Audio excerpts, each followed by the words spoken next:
The broadcast is now starting. All attendees are in listen-only mode. Good morning, everybody. It's Brian Caprice. Welcome to What's Hot and What's Not.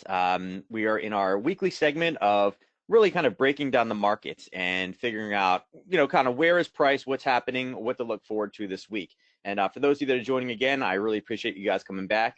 Got some great things to talk about today. In particular, I want to make sure that we do cover oil. Obviously, oil's been a hot thing for the last couple of weeks, and we talked about it last week about how price could go negative. And then today we're seeing some movement again with inventory numbers tomorrow. Oops. Hold on one sec, guys. There we go. Sorry. I was getting some weird noise and feedback there. So with that said, let's just jump right in because we do have a lot to talk about today. For those of you that new, again, that don't necessarily know who I am, let me just give you kind of a quick, basically 1 minute kind of talk about who I was or am. Done all kinds of different things, started trading back at the end of 2000, was able to make 2 different market crashes. Actually, I guess 3 now, right? And I've seen a lot of different things. Started off as just the stereotypical retail trader, knew I wanted to be in the markets because that's where all rich people were. Bought some books, tried to get some free education, paid for some classes, kind of did everything what people typically normally do, right? And learned traditional options, learned stocks, ended up finding foreign currencies and fell in love with it. Realized there's a lot out there that they don't tell us, right? Ended up becoming a financial advisor, being part of the big 3, kind of seeing things from the inside. So, had quite an interesting background as far as what trading is like. I wasn't born, my parents were not, my dad was not a floor trader or any of those things. So I've really got to come up through the system and learn kind of what to do, what not to do. And then on top of that, I'm able to combine that with my passion to help other people and teach. I love teaching. Created a number of different programs for Nadex, 30-minute trader. A lot of you know 5-minute binaries. Now I actually have that high volatility trading course that I really probably should add to this bio as well. That's really teaching people how to trade in these high volatile times. So I've done a number of different things. Spent a number of time traveling around and also got to see what trading looked like outside of the United States. I used to travel to Canada and do presentations, and it's very interesting when we leave the United States how people think about the markets and kind of what their philosophy is. It is very, very much different. So quite a diverse background. Now, I like to keep things very, very simple. My charting is slightly different. You won't see a ton of indicators all over the place. I'm basically a price action trader. So if you look at some of my charts that I'm going to show you guys, you may say, hey, listen, I don't see MACD. I don't see a lot of the, where is moving averages. I don't use that. I'm a price action trader. I read candles the way that they are, printed. All markets are basically the same. You'll hear me say a chart is a chart is a chart. That's what I focus on, and I try to keep things as simple as possible. I try not to make things overly complicated, okay? So that's what my style is. If it's a little bit different than what you guys are used to or accustomed to, that would be why. And, not the, there's no, I can't say that one way is necessarily better than the other. It's really kind of your personal preference and based off of your trading style. So again, you need to trade the way that you want to trade. So with that being said, let us jump into the disclaimer so I can go right into the charts today. Now, trading on Nadex involves risk and may not be appropriate for all investors. Trading can be volatile, and investors risk losing the cost to end of their transaction, including fees. Now, the information presented in this presentation is for information and education purposes only and should not be considered a solicitation to buy or sell any financial instrument on Nadex or elsewhere. Now, any trading decisions that you make are solely your responsibility and at your own risk. You'll hear me mention that today. I don't want to hear anything about Brian said I should take this level, and I did. Now, again, remember, any trades that you take based off of any of my analysis is solely your responsibility, okay? Past performance is not necessarily indicative of future results. Nadex contracts are based on underlying asset classes, including Forex, stock index futures, and commodity futures, and I will be mentioning those today, okay? Now, Nadex is a registered trademark of the IG group. All right, so first things first, let's go into the agenda, what we're going to cover today. So first things first, I'm going to cover the upcoming new events that we need to focus on this week. Obviously, we've already had one today at 10 o'clock today. We had consumer confidence, and that sent the market moving, obviously. What we'll do is first things first, we will go into the indices. We will talk about what's happening, what to look forward to, and areas where we should probably pay attention to for the rest of the week. Then we will dive into the foreign currency market. Okay, we will cover the pairs that Nadex covers, nothing else beyond that, and some of the different setups and maybe even match up some, call spreads, binaries, and touch brackets to those. Then we'll talk about commodities. Now, there was actually I'm not one of those people that likes the, pat myself on the back, but there was a great trade last night. I don't know if any of you caught it, off of gold. Okay, gold has been one of those other hot buttons with all the stimulus out there. oil and gold have been one of those two commodities that a lot of people are starting to look at that they haven't in the past based off of what's happening in the current environment right now. Gold had a great one last night, and it was actually an absolutely perfect opportunity for touch brackets. Those of you guys know me, I am more of a kind of a biased call spread guy, but I've been getting more and more into the touch brackets. But there was an absolutely just amazing trade setup last night off in gold, and I'll show you guys that off the touch brackets. I mean, we're talking about taking minimal risk. We were within 50 cents of being knocked out and ended up moving over that 1 to 3 risk to reward ratio I talked about. Great stuff. And then number 5, I have some questions, and I'm going to mention it now, and I want you guys to think about it, okay? Nadex has approached me and talked about basically hosting a 2-day virtual education summit, and we're thinking about doing it over 2 days. One day would be a little bit more of kind of basic things, and then the second day would be nothing but advanced presentations, probably 4 a day. I'd love to hear your feedback on that one, and they've asked me to kind of reach out to you guys. What type of topics would you like us to cover, both on kind of the basic side, maybe you want a little bit more on that side, as well as the advanced? And again, we're reaching out to you guys first. I'm the only one asking the information right now. But we'd like to know what type of information. One, would you be interested in the 2-day virtual summit? We're thinking about the end of May, on probably like a Wednesday and Thursday. What type of topics would you guys like to see? Do me a favor. You can put it either in questions or in chat. I have a Nadex moderator in there that's going to look at that information. But we'd love to see what type of kind of advanced content you guys would like to see, as well as the beginner content. All right. So if you guys like the idea of it, go ahead and put it in chat or questions, and let us know what you prefer. Okay. So with that being said, and again, I want you to think about it, and I'll bring it up at the end as well. All right. So let's go over into charts. Let me minimize this one, and we'll bring it across. So first things first, let's start with the indices. We'll start with NQ. So NQ, you guys can see today is taking a pretty huge dip. So on the daily, we'll start off here, and it is a little bit busy because I got some things in here. Actually, let me shrink that real quick. Let's take this and visualization. Let's just drop it down to the lower time frames. 30. We'll do it on the hourly and the 15. All right, there we go. So looking at this one on the daily, this has been kind of the workhorse, right, of the 3 indices. And when I say workhorse, what I mean was back on this March 6th gap, it was actually able to overtake that March 6th gap. Now, last week we were sitting, let's see, last week would have been the 21st. So you guys can see it right here is the 21st. We were bouncing off that level that we had drawn. And more or less last week, we went straight up. Now, we're on the other side of the coin now. We're actually up in an area where we have some sellers. You can see the market is reacting off of that. Again, some of that is consumer confidence. But on a technical level, we were already bouncing off this level today based off of our analysis last week. Now, looking at the 4 hour, you can see it's more or less straight down. Again, a lot of that is the catalyst of consumer confidence. A lot of that, though, is coming from what did we see last week? Where price moved to with that gap. It literally came up. It got pretty close earlier. Ended up tagging it right in time for news, and then bam, it kind of collapsed away, okay? Now, dropping down on hourly, it's a little bit easier to kind of see over here. I'll move some of these around so you can kind of see some of the levels of where things are kicking in at. All right, so where we are right now, here was a trade actually we set up last night for my guys. I'll just remove those so it's a little bit cleaner for you guys. All right, so right now, things that we're looking for is where are we going to see potential turns or speed bumps or kind of hiccups and things. So one thing that I definitely want to point out is the velocity that this dropped down is typically a good indicator that we had some sellers up here, right? If there was only a few sellers, you would see a very slow kind of pull away, right? This thing fell off a cliff. Okay, so you definitely, again, price action traders need to make sure that they are marking off areas of levels up there. Now, again, my data may be slightly different than numbers. Again, this is based off of EC data, but that fall is occurring approximately around 89.32. Next time price comes up there, you definitely have to be cautious about taking some type of, some seller step into that market. Now, downside, as you can see, we kind of fell down and there was this wick over wick. Again, that's a, kind of code for kind of on a pullback on a lower time frame. It's where buyers and sellers exist inside of price action trading.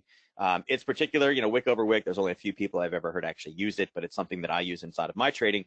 But you can see that turned out to be basically hitting that kind of dead on, right? It fell right into it and has now bounced. Okay.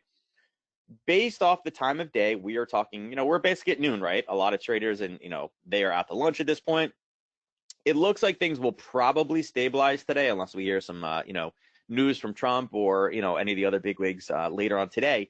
But for the most part, we got to see what could potentially be happening next. Now, we know that there's a small area here, and a lot of times these areas are great targets but they're not necessarily the best places to be able to take new trades. Okay, so just got to be a bit cautious of that area. I'm not saying, hey, listen, go long off that area right now. Could it do that? Sure, but again, after a big fall like this, the market is typically like, whew, what just happened? We just moved so much. It's like getting off a treadmill. All right, so what I would do is look down here onto the 4 hour. Again, that zone is still marked up top. I think that's an area we really need to focus on. I was trying to see if there'd be a 4 hour level a little bit lower, but unfortunately, there is not. That's the best level we have sitting here right now. So based off of this, again, we'll see what the market's going to do off this level. We may start build up, a little bit higher. Ideally, I'd like it to come down to this green level. I think that if we could get down to this green level, that would give us a little bit better. I mean, it is a little bit choppy, but probably a little bit better for takeoff point. Typically, when you're looking to go long, you want to make sure it pulls back to a good, farther out level. Again, you guys will hear me talk about the curve, and that would be the top and the bottom levels. Ideally, that's where I'd like to go long, not necessarily in the middle of the range, right? Now, if we get any type of pullback, there will be other short opportunities, but right now, I feel like most of this trade has already happened for the day, and again, we got to, kind of watch things later in the week. Speaking of later in the week, I didn't do this. Let's talk about the additional news that we do have to watch out for. When we get in the currency section, that's where kind of this Aussie news is going to matter. But going into tomorrow, we may have a similar situation, right? Today, obviously, this consumer confidence number is what caused this kind of big fall, right? Again, we were in an area of sellers already, and then we had this bad news that came in, and that just acted as a catalyst and drove it all the way down much, much faster. But other moves that could potentially move this the same way, obviously, advanced GDP is going to be a big one, right? That's expected to be negative 3.9 quarter over quarter. So that could be a huge number, right? Tomorrow, a huge kind of movement, catalyst. We also have FOMC notes tomorrow, which we need to be careful about, right? Fed funds I doubt we're cutting any lower, but that definitely be something to watch out for. And then we have Chinese manufacturing. And again, China is kind of on the other end of COVID-19. We're starting to look at their markets to see how they're responding. Okay, are they manufacturing? Is their economy expanding, or is it still in the contraction stage? Remember, they're in a little bit different of a situation because, yes, they can start expanding again, but they are an export country. They need somebody to sell it to, and nobody's buying right now because everybody is stuck in their homes. So we'll see what this one has to say. Okay, going into Thursday, you can see kind of a lot of that GDP numbers, over for the euro, as well as his European monetary policy statement, 7:45 Eastern. That's going to probably set the euro for the rest of the morning. We'll see the euro dollar, the pound dollar probably moving off of that. Should be interesting. But then 8 o'clock in the morning, that's where the CAD numbers start to kick in. So for the currency peoples, that will matter for CAD, but we also had this, the U.S. unemployment claims. And, we got, you guys can see here, right? We had 1 week that we kind of over forecast, and then we went a little too far in the other direction. Now it's coming down to 3.5, right? 3.5 thousand new enrollments. So this number is obviously getting smaller. The workforce is obviously shrinking. More or less, if you've been laid off at this point, you've pretty much been laid off. We're talking about states reopening and businesses reopening, so this number is going to start coming down very, very fast. But this will be something that will weigh on the indices without a doubt. And then Friday, ISM manufacturing numbers. There's not a whole lot out there, but ISM manufacturing is important because it's considered a leading indicator on economic health. Okay. We know it's going to be bad. Obviously, it's going to be below 50. It was 49.1. But the question is, will it be this bad? The market is preparing for a 36.7. And trust me, guys, you don't have to know or be an expert on what ISM manufacturing is. Know that it is a leading indicator about industrial expansion or contraction. The market is factoring in a much, much worse number, right? Or is factoring in a very, very bad number, a lot of contraction. If it's not this bad, that is something positive for the economy. That could offer us a bounce on Friday to end the week on a green. That's always a big thing, and traders love that. Okay, so it doesn't necessarily matter what this number is. You don't need to be an expert, but that's why we look at news, and that's why it's important to kind of follow these things. Next week, obviously, there's a whole lot of red stuff, but this is kind of what we're focusing on, the biggest things, and that's exactly why we saw the bounce that we did today. Whoops, not that one. Where's my other chart? This one right here. All right, so this is kind of what we're looking for, right? Moves like this, okay? Where we're hitting now, it looks like it wants to come back down, but this is going to offer us a little bit of a bouncing area. Just be cautious with it. So looking across into the S&P had a very, very similar drop to the downside. It also went into a 30-minute level of buyers that we saw previously in the past. That was really kind of the pushing off. Now, this one has taken a little bit healthier of a push, okay? On a daily basis, you can see that this one was unable to reach over its gap, right? The NQ is up in here. S&P was unable to do that. Now, the Dow for me is really the lagger of the three, but the S&P was able to kind of push back up, and it did fill the front side, but not the back side of the gap. And looking on the 4-hour, you can see we had a little bit of a level that we hit before and dropped. Now this one stabilized, popped just over, and then kind of slammed back down again. So of the two, again, we were kind of setting it for some type of a short position. The S&P actually did rally a little bit higher before it ended up taking its big fall. Okay, this is where the other entry was that we were looking for last week, and it hit multiple times. It was due to kind of retrace, and again, we'll just take it off now so we don't confuse anybody. But where we are now, the difference with this one versus the NQ is, if you look to the left, you can see that this level here has been hit a couple different times, right? I mean, we had a pullback to here, and then another pullback, and then it stabilized again, and now it punched back into it again. Typically, when a level gets hit around many, many times like this, it is typically setting up for some type of a collapse. Okay, when I say collapse, I'm talking about something along these lines in here, that we could be breaking through the zone and then using this zone as the kind of the risk level, right? Typically for these type of breakouts, these are pretty nice trade setups for not only binaries, but also call spreads depending on the timing, right? Touch brackets as well, if you can time them correctly. Again, remember, touch brackets are very involved and close to price. So there could be also a touch bracket, but we need to make sure that we have enough time till, obviously completion of the bracket. And again, after a big spike, we've probably broken through some of these touch brackets. But that's kind of what I'm looking for right now. I don't know that we'll have as much movement for the rest of today. And if anything, because we had such a big push to the downside, I can actually see this being a level that we kind of start grinding back up on. If you guys know, like, my parabolic retracement strategy, it's kind of set up on a parabolic retracement where it was such a huge spike down into a level that will tend to kind of retrace back again. But I'm actually looking and setting some alerts to see if we can break through this level to the downside. And I'll be shooting for targets a little bit lower down here, down in the 28 range. Okay. Of the three, though, this is the one that I talked about as being the laggard the most. You guys can see this one also, just like the NQ, came bouncing right off of that same level on the hourly. And again, this is supply and demand, as well as combined with the catalyst of a news event like consumer confidence. Okay. This one did the same exact thing, looks just like NQ has been punching through. Now, this one, it also has spent a bunch of time down at this level right around here at the 24,044 level. The difference is there's not a very super clean level right below. So in this one, I feel like I am also bearish in this position. I do feel like the Dow will continue to push down based off the way that these candles are forming. And what I mean by that is, when you're looking at these, you're seeing it made an attempt to come back. Halfway through that, there was a little bit of a pause, right? And now we're seeing one wick here and one wick lower. These lower wicks, these kind of ascending wicks here, typically gives us a good indication that there are sellers forming above where current price is. Okay, so in my eyes, what I'm looking for here is kind of a grind for the rest of the day. Again, some type of big news release or big tweet from Trump obviously can send this tumbling or raising. But what I'm looking for is price to probably come down and stabilize in this area. And later in the week, what I'm looking for is some type of a capture of this area. For price to come back down to this 22. Here, I'll put this across so you guys can see it. Somewhere in here, I'm looking for price to continue to fall a bit. Just by the way that, nice clean level, and it's okay in here. But, I think if we continue to push to the downside, I think looking for targets down in this range will probably be, advantageous. And again, you guys can see on the hourly, we really don't have any type of pops till down in this level here, right? A little bit even lower than what I talked about, the 23,312 range. Yeah, that's probably where I'd be looking for shorts. Now, again, a little bit of a speed bump right in this zone. Here, I'll actually take this one since it's already out.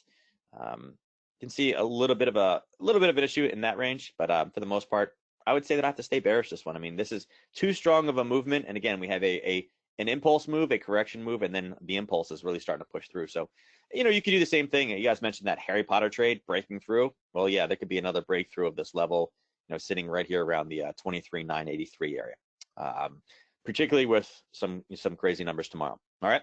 So those would be the three indices. We'll see. One other thing that I want to point out as well, for those of you that know me, I use ATR pretty frequently, particularly in my Nadex trades about, determining which strikes tend to be the best for me to use. One of the things I want to point out as well is the ATR in this pair. Obviously, it was absolutely insane during this big crash, right? We're back to almost what normal is. If I had to take a median level down here at the bottom, you can see where the cursor is right now, right? This movement. This is about the median level, right? you can see we're starting to get back to what normal is. But what this shows me is that the volatility is starting to really get sucked out of the market again, and it's bringing us back into what kind of quote normal is. That's important to know as well. When you're picking your Nadex strikes, you always have to take into consideration, based off current market environments, how much is price going to move? And this is a big telltale sign when we see the ATR. And again, during this time period, can we expect huge moves? Can we use maybe binaries that are a little bit farther out of the money? Absolutely, sure. When it crosses the other direction and starts coming back down again to what normal is, can we take things that are farther out of the money and expect them to move quite as much? Typically, no. Okay, so again, this is one of those things that you need to focus on. And again, this is just a little telltale sign that things are coming back in. And again, NQ on the daily. I don't bring it over here. Let me see. Pull that in. You guys can see that again. Same idea. I don't need this. You guys should be able to see this.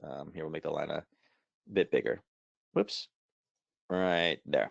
Okay, so not back, but it's pretty close, right? So again, the volatility is getting sucked out. The NQ has been the most volatile of the three, just to give you guys an idea of, again, the reactionability of it. All right, so let's dive over to the currencies. Now, again, you may not be a currencies trader, but it doesn't necessarily matter. Charts are charts are charts, okay? Visualize this on the lower time frame only. There we go. So looking at the daily, looks very similar to what we see in the indices, right? Not necessarily a gap because currencies doesn't have the gap, but it's rallied up. I mean, this looks just like the Dow or the S&P chart, okay? Now, we did push a little bit higher. Now, we are not at the area where there's really what I would say, the highest quality level shorts in this one, right? Now, looking on the 4-hour, we can see there was a zone here that was a pullback. It ended up kind of coming off of it, but this was more or less a target position off a long here. So, and the reason why I focus on this position a lot is because if you guys are ever trading at night, the Aussie dollar and the Aussie yen are two great currency pairs to trade at night. Why? Because the US market's not open, the European market's not open, and all their news releases happen at 9:30 p.m. at night. So if you guys want to get trading it at night before you guys head to bed, or before you watch some TV shows, or again, pretty soon, before you start going out, you can take advantage of the volatility associated with news releases on this currency pair at night, and you trade it exactly with your same strategies, right? That you would during the day, just at nighttime, because our nighttime is their morning. All right. So as you can see, we had a little bit of a trade. This was a setup that we had from before. Again, we went back down to a lower level. So we're coming off a zone right now, and we're forming what I would call a fair to go higher, right? We ended up hitting off of a small 30-minute kind of target zone, right? Now, prices pulled back, which expected to do. It was looking for more buyers, and it found some more buyers at this small level and made another attempt higher. And again, this is extremely common, right? Well, it was unable with its newfound buyers to go back up and retest that level, okay? Typically, that means it's running out of steam. The buyers have won, the sellers have won, and we're starting to look at positions to the downside. Now, we don't actually have a setup here. You could actually, manipulate this and move this position here. And again, this is an aggressive entry, but there was a nice little position in here set to the downside based off of a failure to go higher. Now, we missed it by about an hour as far as the entry goes. And again, targets on this one, if you guys are going to place any targets, again, you need to get yourself out around that level or right where this kind of green pop happened last time. Now, it's definitely, there's definitely been enough movement in this one to, again, justify a 3-to-1. Whoops, it wouldn't be that big, but target would still be there. Okay, so you can see that there's where your 1 to 3 and your 1 to 5 would be. Again, with Nadex, where we would use this one, this would be kind of a call spread or / binary. You could definitely do a binary with this one. Let me see, how much movement would this require? About 35 pips. Let me pull this across. Let's see durations real quick, about a 3 p.m. Because this one, its ATR shrinking and it is the afternoon, the dailies right now, actually, let me just pull this in. It'd be a little bit easier for you guys to see. Let's take my credit card number out, unless you guys want to make some donations to my account. Right now on the daily, they're about 20 pips apart, right? If we're going to use binaries for something along these lines, because it's a smaller level and it only requires about a 30 pip movement, this one may be a little bit far, okay? Now, unfortunately, when you go over here to the touch brackets, you can see this is not a touch bracket based pair. Nadex, I know you're listening. Give us some more touch brackets in more pairs. There could be some interesting setups. And again, the reason why Aussie is a big deal is because Aussie is directly associated with gold. It is the kind of the proxy, right, to trade gold. Now, in call spread land, let's see, call spread land, let's see where we are at for maybe the daily, but it looks like at this point we're running out of steam. Let's see, what do we got up here up top? That level is approximately at 65.03, so let's kind of pull this back up. Yeah, it looks like nothing's close on top side for that one, so everything's a little bit far. Like where we are right now, let's see, the indicatives is at 64.93. And we're a little bit far for these. So unfortunately, it looks like the timing on this one was a little bit off. That upper level up here, the 66.14, that may have been a little bit better of an entry had we taken that off at 2 hour. That probably would have been the way to play this one, was taking a 2 hour earlier today on this one off that white level is probably the best. So it looks like I thought we had one, but we don't actually, there's nothing on this one that we can trade right now. Looking at Aussie Yen. Aussie Yen is another one of those. Now, Aussie Yen, you guys can see that we have a zone here. Let me mark this one off. Actually, it'll stay on the lower time frame, but I want to make sure that we draw our attention to it. So this is where kind of the gap is. Again, this is reminiscent of both the Dow and the S&P. This level up here is something that I've been waiting for to come up to, this 69.80 range. Now, you guys can see we've more or less kind of chopped through the zone. We had a push here. We had another push down through it. It's more or less been chopped through many times at this point. We made it about 3/4 of the way through last night. So let me remove these. Move this to where current price is right now. Remove that. Whoops. Here, I'll pull another one out right there. So there's where current price is. There is that. Let me see. I deleted it by mistake. Whoops. I was like, I know it was there a second ago. Right there. And go down to an hourly. Okay. Right about there is kind of where that we're looking for entries. Okay. The 69.80-ish range. We got about 50 pips to go. Okay. I like this zone because if we go back, okay, the last time that price was up at this level, you can see that this is where the gap occurred. There was such an imbalance in price from Friday to Sunday night that it launched price all the way back down again, and it's been unable to come back to that zone. If you guys know me, I do love gaps. Gaps are typically a great area where buyers and sellers still exist. So for me, that's kind of a great little area. Now, it's only Tuesday, so, you know, the ATR on this one on the daily is 87 pips. This is only 42 pips away. So it's half a day's worth of movement up. So if you guys have radars, this is a great one to put on your radar. If we can get a bit higher in this one, we can look for potential shorts off of this level at 69. Now, again, depending on if it's at nighttime for Aussie news or for dollar news, again, great ways to play this one are keep the binary small. Again, use a little bit farther out of the money. You're able to control your risk. You can also grab call spreads at the same time. And unfortunately, again, not a touch bracket base pair, so you're going to have to rely on the binaries or the call spreads for this one. Now, looking at Euro Yen is, I'm not going to switch the daily. This one has been chugging. And last week, we talked about this as well. Last week, we were sitting right here in this range saying, hey, listen, we're chugging lower, we're chugging lower, we're chugging lower. Keep it on your radar. Look for that 1536. It's starting to go there. It's gotten super close, but it just hasn't had enough movement to go to the downside on this one, particularly on the larger time frames. It's so close to a zone, though. I'm going to show some patience and just say, hey, listen, keep this on your radar. If we can get down to the zone, be looking for, you know, some type of long positions out of there. It's a great zone. It's based off of the 4 hour, so I love 4 hour zones. We're just having such a hard time getting down to it. And it's not like it's exploding into it with news. It's just grinding through, and whew, it's right there. It's so close. ATR on this one is shrinking back. It's the 82. You guys can see it's almost back to exactly where it should be. It's great news, but so close. It's one of those things that patience is key, right? Now, pound yen. Pound yen is also having quite a fall, right? We had so much pound strength. We hit some levels, and now we're bouncing back to the downside. On the daily, you can see we came back up and bounced right off of a clean level, got a retracement entry to it, pushed down. I'd have to say on this one, I mean, obviously Brexit has kind of reared its head again. People are talking about it. Boris is back to work. He's out of his COVID isolation. So he has survived and come through to the other end. But what type of trending have we been getting here, right? I'll move this out of the way over here just so you can kind of get a cleaner view of it. This is not really a trend. This is basically just sideways movement. Sideways movement is okay if you're like in a traditional situation where you're like selling puts, right? Trying to collect that premium and time value is on your side. With Nadex, we typically need some movement. In currency trading, what this is, you typically need to have some movement. I wouldn't quite say that this is trending, right? Like, especially on the 4 hour. Now, on the lower time frames, is there opportunity? Yes, but just keep in mind that we are talking about very, very small time frames for this one. So when you're setting up your positions, you need to not necessarily focus on the larger time frames here. You need to drop down to the lower. So the 30-minute has been good. Unfortunately, and if I had to draw this, I'm going to use this box right here. We have basically been trending inside of a range here. And again, this is kind of the extreme.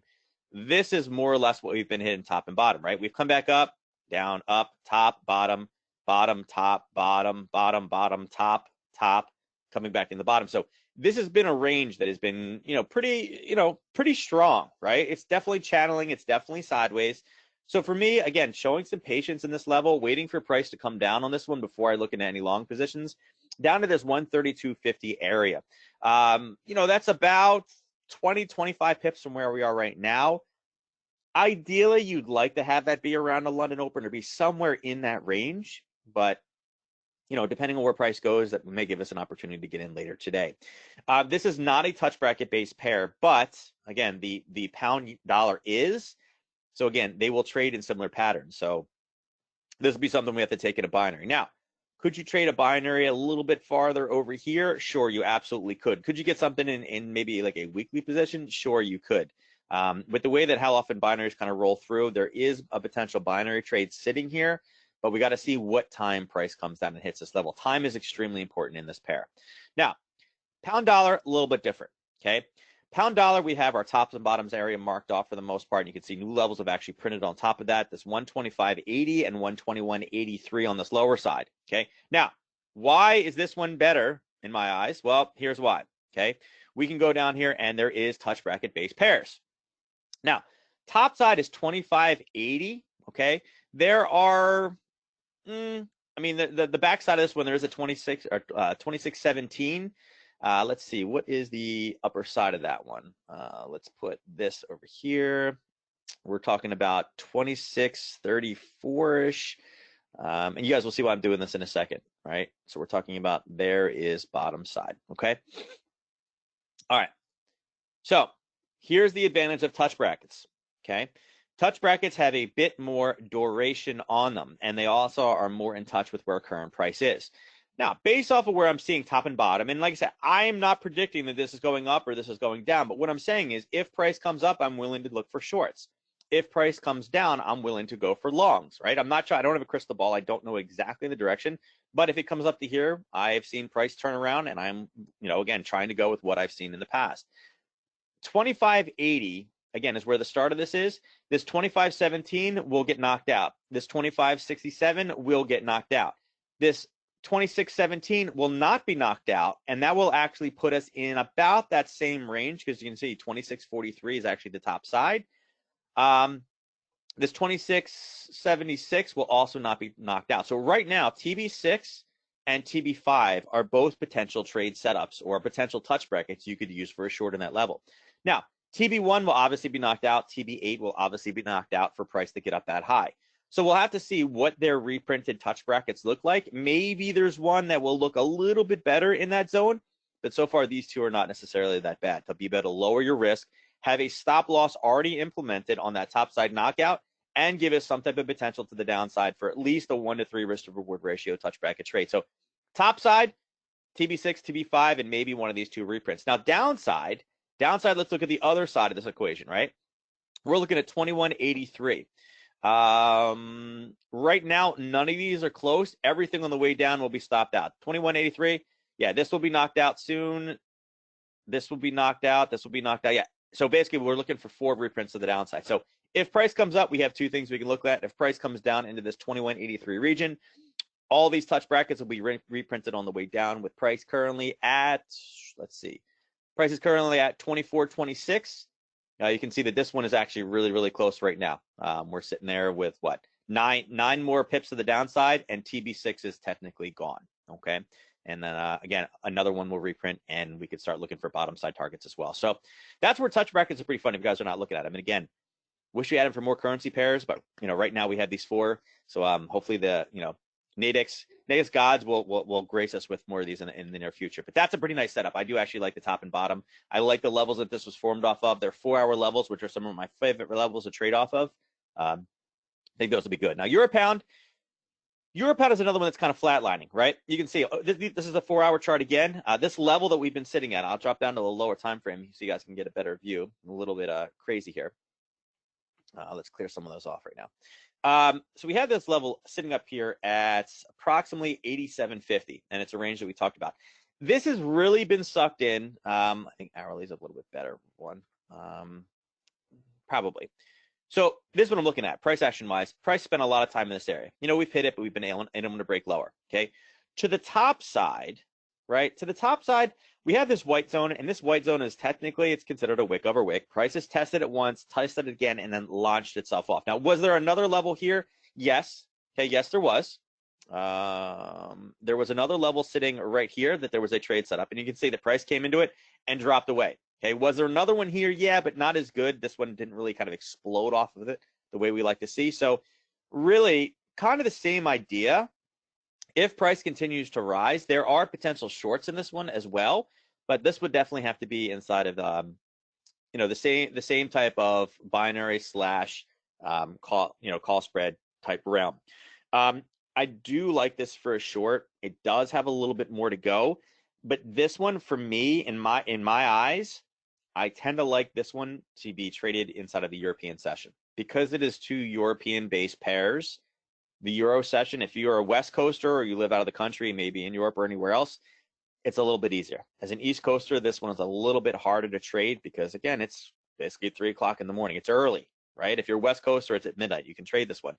I like these better for nighttime trading, okay? Like middle of the night trading if you're awake. Can you trade them during the day? Sure. Yeah, you can. There are news releases that affect the euro and the pound during the day. But for the most part, these are European-based pairs. There's some great setups off of these. Again, that's where most of these spikes are occurring is in the European session. So just a word of warning, there's two levels that I would definitely be looking for, shorts off of. There are potential trade setups there, but you got to time these a little bit right? Now, euro dollar, definitely something you can trade during the US-based session, okay? So we can see we've had levels on the daily. Again, we've been chopping back down again, going for kind of this lower level. We basically got front run on it. We got super, super close, and then price kind of pulled away. Let me see if I get the blue one out of there. You can see we've had a buy level down here at 106.91. We got down here to 107.18. So within 20 pips, and it kind of turned and bounced on us. Lower level wise, you can see on the hourly, it's been choppy. It's been kind of staying in that same range. We've had kind of a sell level here, sell level here, sell level here. So a bunch of different sell levels, but none of them are really like, I'd be like, that's a great level, right? None of them are wonderful sell levels for the most part. We are coming down and basing before the zone. Typically, when you see a base right in front of a zone, it means that it is forming sellers to be able to collapse and break through. Now, there is a small kind of what I would call a hiccup zone sitting right here. I do overall, though, think that we have a possibility to take a short somewhere in this range to capture back down to this lower level. So, this could be something later on the week. If we can get through this zone, and again, you guys understand what risk to reward is, but setting something up along those lines, using this level for risk and pushing back down through this kind of hole right here, right, to go down to this bottom end of the curve, which, ends up targeting things around 107.40. So I do think there's something in there. We got to have a break. Obviously, U.S. data can act as a catalyst. European data can act as a catalyst as well. And we do have data coming up for the U.S. tomorrow, as well as, the next 2 days for the European Union. So there's plenty of catalyst. I do think there could be something, but I don't think this is a level that I'd be willing to go long, just based off the fact that there is bases, there are sellers forming right above, creating kind of a, creating a wall, right? So they're going to attempt to come up, but we got sellers sitting right above. I think we'd have to be, short this pair or short bias this pair. Now, dollar CAD. Dollar CAD is obviously based with oil. So we had set this up last week talking about a breakthrough. Again, the same thing we literally just talked about, breaking through that level to the downside. And I think if I blow it back, I think this was it on? No, I want this one. Yeah, here is that level. And we talked about last week, breaking through this level and collapsing down, right? Well, what did it do? It broke through the level, went all the way to our target, turned around and popped back up again. So dollar CAD's been interesting. Last week, all the news was talking about the CAD is collapsing. The CAD is collapsing because of oil. It's bad, it's bad, it's bad, right? All the news releases. Well, what has CAD been doing for literally the last week, right? It's been retracing. This is where we were last week, right? The 21st. It's just been coming back down, back down, back down, back down. And we've broken back into the 130s, right? Or the 139s. So the Canadian government, the Canadian economy is not collapsing. It's not like oil is back up to $50, but the Canadian dollar, the Canadian currency, the loonie, it's really starting to kind of come back to life, right? So analysis is correct. Price ended up coming back down again, and we're pulling back in that same zone again. So the question is, could we take it again for another short? Typically, I only like to take this breakthrough trade one time, but I do think there is some selling up in this area, or some selling zones in this area. Remove those. This guy is good. Let's actually move this over to, I'll just delete it right now. My opinion, okay, we have a little bit of a zone sitting right there, right? You guys can kind of see it, right? Price came down. It based, it tried to make a little attempt higher, based a little bit, and then boom, got pushed down again. So my opinion, I think we have some sellers sitting somewhere right in there around the 140.16 area. With oil happening tomorrow morning at 10:30, they haven't actually released the the inventory numbers yet. I think this could also be a catalyst tomorrow morning for this type of CAD news. Now, Thursday morning, right? Thursday morning. Let me pull it back up. Actually, I can pull it here. Let me see. Where are we at? Right here. Okay. Thursday morning, we do have Canadian GDP numbers, but obviously that is going to be kind of counterbalanced by the U.S. unemployment claims. Tomorrow, you guys will see right here. All right. Crude oil inventory, and actually I can't, it's not up there right now, but crude oil inventory is coming in at 10:30 tomorrow, and they have not given us what the forecast is going to be. So could be a big number, could be a small number, but obviously the Canadian dollar will obviously do a proxy through that. So that's an area where I definitely think we should be looking for some type of shorts. That's just me. I'm going to be looking at it. It's particularly around oil time tomorrow. Check it out, see if it makes sense for you. Now, dollar yen, here's that same type of basing level that we talked about. This ended up, there's your base, right? We're looking for things to pull back through it. We got close. I think this one will probably stabilize itself as well. This obviously is very reminiscent of the indices, except the NQ kind of faltered here. The S&P and the Dow both faltered here. This one actually made it all the way back to that upper range. Now, looking at this on a daily basis, it's a little bit confusing with the different price levels in here. But what I'll show you overall here is that I think that this one is going to continue to push to the downside. So let me delete some of these so we can see them on the higher levels. These are fine to pull out right now. Okay. As you can see, we came off a great daily selling zone. We came down, we bounced off what you can see it, a red candle, bounced back up, continued with one of those wick over wicks and pushed down, slightly lower, and now we've broken it again. Okay. So what I'm looking for, particularly on some of these 4 hours and some of these lower time frames, is basically a clean, you can see it here. There's a little bit of a gap here, but I'm looking for a clean level of basing. Okay, so there is a level of basing in here, right? I'm looking for ways to get short this position. Okay, I'm not going to just get short after a long kind of push down. I'm waiting for pullbacks, but I'm looking for a good level. So for me, if it turns here, it's not really turning for any reason besides just because it's in the middle, right? I'm looking for this level of basing to pull up. Okay, what I'd like to see, and again, I think tomorrow will be a big deal. We have the U.S. and I'll drag this back in to show you guys. Okay, let me get my yellows back out and only focus on the higher quality ones. Tomorrow morning we have this right here. Now, advanced GDP is one of those numbers that it tends to be wrong. Last time they were on, but you can see for the most part the numbers are always wrong. So it's one of these news releases that it's very hard for forecasters to predict. Minus 3.9 is a very, very big deal. Okay. This president was talking about we should have 3% growth. People are like, it'll never happen, and we've been doing it. But now minus 3.9 is a huge number, okay? The markets will react to that. So the question is, are we going to find ourselves in a level before news to take advantage of that, right? This is a potential level if we kind of flatline now. I mean, again, it is almost 1 o'clock in the afternoon. Can it slow down enough? Can it find this level? Will it be there? And again, it may be more of an hourly thing. That zone's a little bit higher. Can it move the 20 pips in the next, basically, 20 hours? Can we position ourselves there before news? Okay, that's a big thing for me because, again, I don't have a crystal ball. I don't know what that number is going to be. I know that the market will kind of pre-price in what they feel it's going to be, but they are wrong more than they're right. So there are opportunities, there are advantages, and this is one of the things about Nadex that is great. Remember the disclaimer. You can only lose whatever it costs to get into the position, including fees. So if we can get up into this range or very, very close to it before the news is actually released, we have some pretty interesting, things to trade here. Now, again, this is a touch bracket. There is a touch bracket base pair for this one. We're up here at 107.03 is the bottom side of that range. We do have a 107.55, although that's a little bit above. That's a little bit of risk in there. Yeah, if the other side of that one is at 107.10. So, where price currently is down here at 106.85. You can see we have a couple things that we need to kind of chunk through, right? Let me extend this just across a little bit. Okay. 107.86 is where we currently are. So 106, let's see. So for price to come up to this range, looks like none of these are going to actually get stopped. And this one has a little bit extra risk, which I don't necessarily like. Now, there is one caveat. If by tomorrow morning we can start kind of rallying in this dollar-yen pair, if we can come, and again, this is why it's so important to kind of pre-plan all your kind of trade settings. Obviously, this is a minor zone, but it may be too close.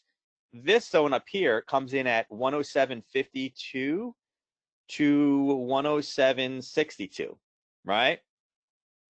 There is a touch bracket. This one right here is 107.55, which actually would be, the TB5 would actually be perfect. So quite a bit of movement from now till then that we would need. But if price can get up to that area, this is an ideal situation to get in there for a touch bracket, because where's the knockout? Right inside of that zone. Now, ideally, you like it a little bit farther, but not a bad little touch bracket. And as price starts to rally up, we may get into some of these other ones. If we can crash down just a little bit more, we can stop out some of these brackets in here. Actually, let's see, 106.55. This bracket right here, this TB2, is about 30 pips, right? 30 pips from being stopped out, which would actually print us a lower touch bracket, which could give us a potential entry. So if we do force our way back down again, back down to this low, it will get stopped out. We will get a printed one somewhere in this range. It may give us some opportunity. So again, it's important to understand these things and always look before news. I think that'd be good. And then dollar Swiss is bouncing, more or less going sideways. You can see it just came off a 30-minute level. It actually bounced off that 30-minute level at approximately 9:30 this morning, right before the news release today. And what do we do? Consumer confidence, boom, pop this thing to the top side. It's all right. Like I said, I don't trade this one as much. We are still seeing consolidation on the daily, so not really my favorite of all the different setups out there. It's all right. I don't know. Like I said, I think for me on this one, I'd like to wait until we get back up in this daily zone. I think a daily zone is always a little bit better opportunity. Even on the 4-hour, you can see we really don't have too much screaming that, hey, listen, this is a sell area until we get back up top. So again, dollar Swiss makes sense to go a little bit higher. Again, dollar Swiss, for those of you that are dollar Swiss is a touch bracket pair as well, right? Looks like 98.54. There is a 98.51, a little bit close, although I'd like to see one kind of on the other side, the distal side of that zone, not the proximal side. So we'll see. This 89.01 will be broken on the way up before we get to that range. So it may give us a little bit better of an opportunity somewhere in here. Like I said, I tend not to find as many opportunities on the dollar Swiss with touch brackets because the volatility is typically not as crazy with this pair. A lot of times you can get a little bit better binary spreads than anything else. All right, so let's go over to gold, silver, and oil. All right, so gold. So gold has been something since last week. I was telling you guys, let's see. Right here is where we were. Let's see, 21 over this year. And I mentioned, listen, I am still bearish gold. There's no reason for it to be inflating. There's no inflation. There's no growth. There's no nothing. And as you guys can see, we did take a pop up up to the 23rd, and then we collapsed all the way back down again. And this morning we ended up going off this level. Now, I have this kind of printed right here. My recording last night that I do for my students, we were talking about touch brackets in commodities. And, touch brackets are more or less new. A lot of people are not familiar with them. There was a great touch bracket here that actually the bottom of the touch bracket came down to the 1691. It came down, this price came down to 1691.33. Okay, right here. There's a nice little zone. We had talked about it before. If we do a little bit back here, so you can see the last time price was here, not only did it base, but it also popped off of that same zone. So this is why it's important to kind of keep these things in mind. Now, what I was saying was if price was able to get down to here before consumer confidence today, that would be a nice little kind of long. Well, it came down in the middle of the night, used that level. The touch bracket went up, went past its 1 to 3, and then stabilized. And then consumer confidence was sitting right here. All right. The consumer confidence number, this is where price was for the consumer confidence number. Okay. It became the exact opposite of what I talked about. I said if we could get down to here before consumer confidence, great long. What did it do? It came back up and stabilized and based itself up here, which led us to a great short this morning. So a lot of you may not be familiar with how to trade gold. You guys may not be looking at news releases, but this is exactly why we do it, right? It's exactly why we do it. Here's the catalyst based off of gold. It shot price all the way back down, and now it's kind of restabilized itself back to the top side. So been a great one. And again, if you guys are not looking at touch brackets for commodities, again, it's taken me a long time to adopt in the touch bracket side of things, but because they are so in touch with current price, there's some great things over here, right? Great trade setup. So what can we do now? Where are we right now? This level, we've obviously hit this level. It's pushed through it a little bit. We came back down to this lower level. Now, looking at this, I would have to say I am also probably feeling that we're a little bit more bearish bias still. I mean, I know I've been saying this for 2 weeks, and we keep seeing price come down. I mean, it had pushed up, and then, again, coming back down again. Here's your 4 hours, right? We've had a very difficult time with this top side here, and you can see it came off this 4 hour level, which, again, nice level, big push, basing, and launch through the top. Got to say, my feeling is the same. I mean, there is still a level sitting right here to the top side for gold. I see sellers. I don't see large explosive movements. The only kind of stopping point to the downside was the level we just bounced off of, right? Would be this level right, which would be this level right here. So yeah, I mean, there's our brackets, kind of top and bottom for this one.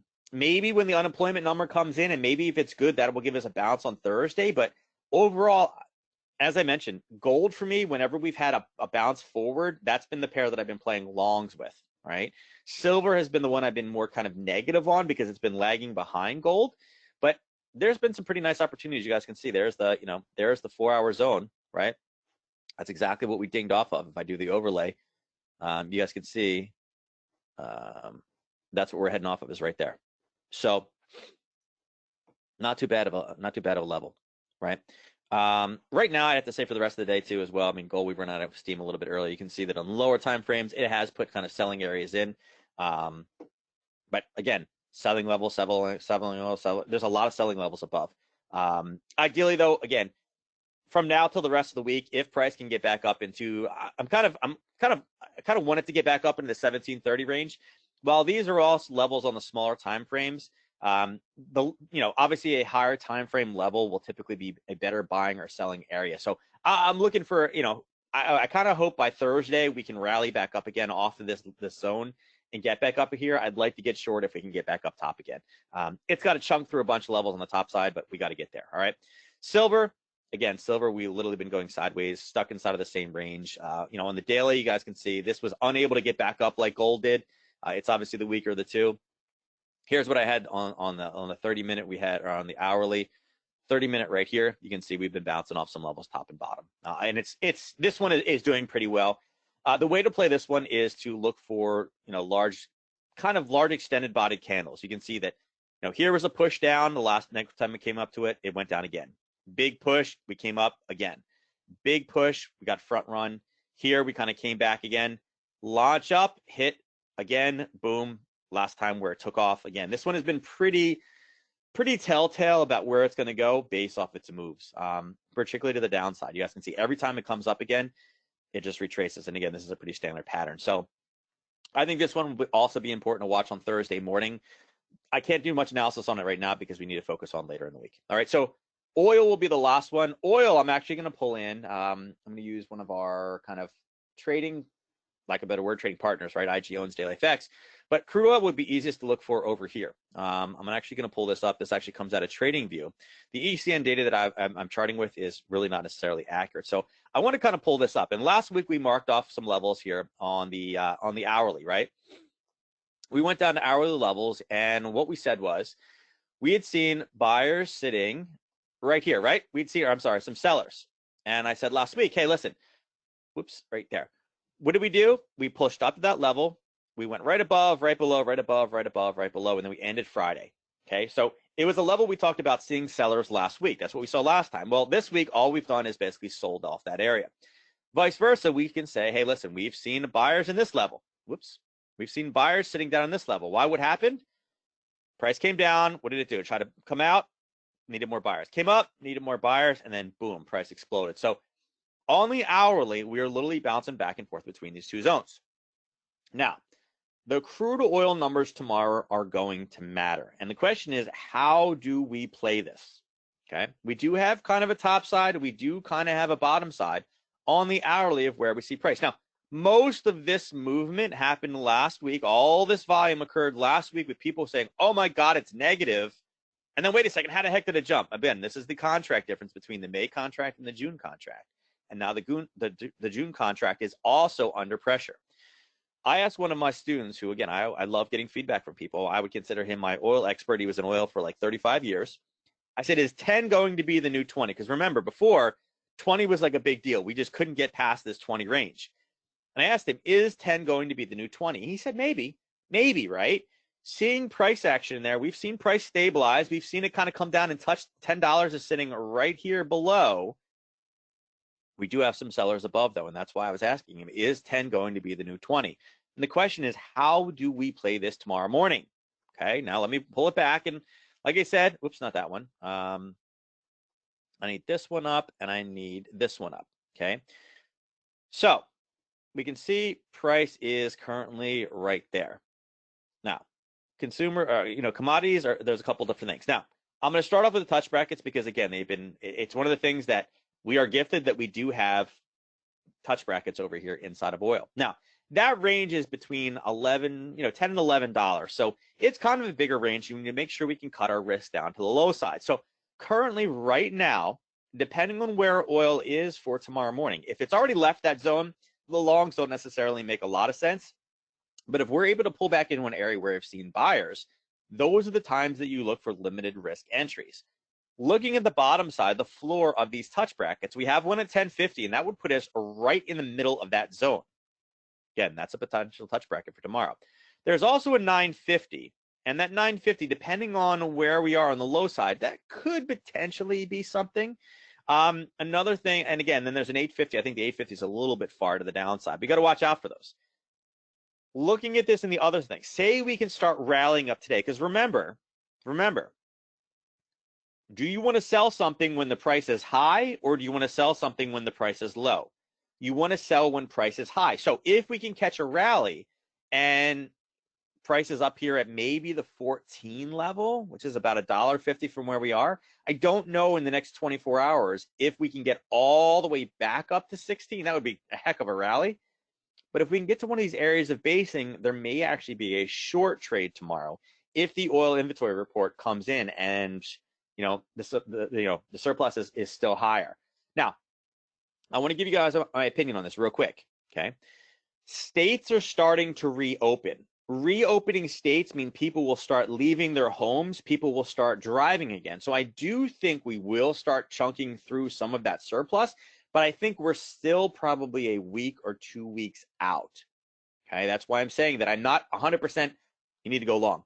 I do think we may have one more week where there's really great shorts in here, but once people start leaving their homes and people start, we will start using gas again. That will obviously start giving us, some buying opportunities for oil. So top side, looking around this 15 mark, right? We have a basing level around 15. Look where the ceilings are in these touch brackets. Here's a 1450, which again is putting us right. You guys look at my cursor, right. I don't know if you guys can see it. Right at the bottom side, right here of this basing level is 1450. Interesting opportunity. There's a 1550, which is sitting here, right? Sitting right there, which is also right at a basing level. So depending on where price is around the news release at 10:30 tomorrow morning, there could be some really cool setups over here inside of the touch brackets. And again, if it collapses from now till then, I'm really liking some of the long opportunities here. Again, if the number is bad, again, there could be so many people that are so bearish that price will continue to fall. Like, like, oh my God, it's going to go down. We could get a pop off that level because again, when everybody in the world is bearish, it goes up. So that could be coming in tomorrow. Now, there are some opportunities as well. Again, not with Forex right here, looking with the commodity binaries. Again, this is something you guys got to look at tomorrow. Look at some of these binaries. In particular, again, remember the news release is at 10:30 tomorrow morning. So if you guys are going to look at some near-term binaries, again, this 10 to 12, it's expired. We can't actually see anything. But the 10 to 12 would be the binary to look at tomorrow morning on a short-term basis, and kind of the same analysis. If we have pulled back into this zone, there will be some pretty attractive binaries looking here that will print well ahead of time. So we'll have, be pretty close to price, as well as short side. The 2-hour binaries will be the way to look at this one. There is also weeklies as well. I don't look at the weeklies as often. I like to stay a little bit more in touch with price, but there are some pretty attractive binaries in here, being they are at the 25 mark. And again, they are a little bit bigger right now, kind of expanded. They are $1 apart. I think tomorrow with that inventory report, I think literally the 2 hours, maybe the daily. And again, the daily tomorrow will make a bit more sense, but you can see the ranges are there. I like the small ones because they obviously they have the closest kind of binary strike differential. The one advantage over binaries, obviously over the touch brackets tomorrow morning, would be the fact that we wouldn't need this to move as much. We could take maybe an out of the money position, but again, you have to focus on the time value of it. If you're going to take this over here in the crude commodity, the touch brackets, remember that the duration is a bit longer. We don't have to worry as much about that time expiration as we do with the binaries. So kind of gives us a little bit, we can be right, but again, there's pros and cons of both sides. Make sure you guys are trading them appropriately. All right.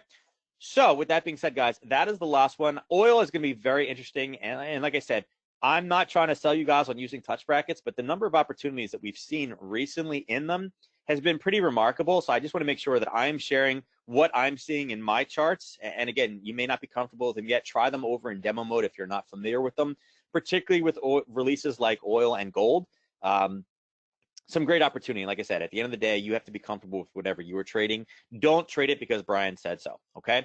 All right. So with that being said, guys, again, I want to go back real quick. Just remember, if you guys can type it in chat, if you guys would be in for some type of a 2-day virtual education summit, please type what type of topics you'd like to see, both for kind of on a basic level. And again, it could just be the basics of how do I find the correct places and how do I know where touch brackets are going to print to, something advanced, my idea for that one was using ATR to figure out how to pick the correct strikes for Nadex in general. I know that's a question I get asked all the time, but again, it's going to be me, other educators, and then some people from internal. So we'd love to see your feedback.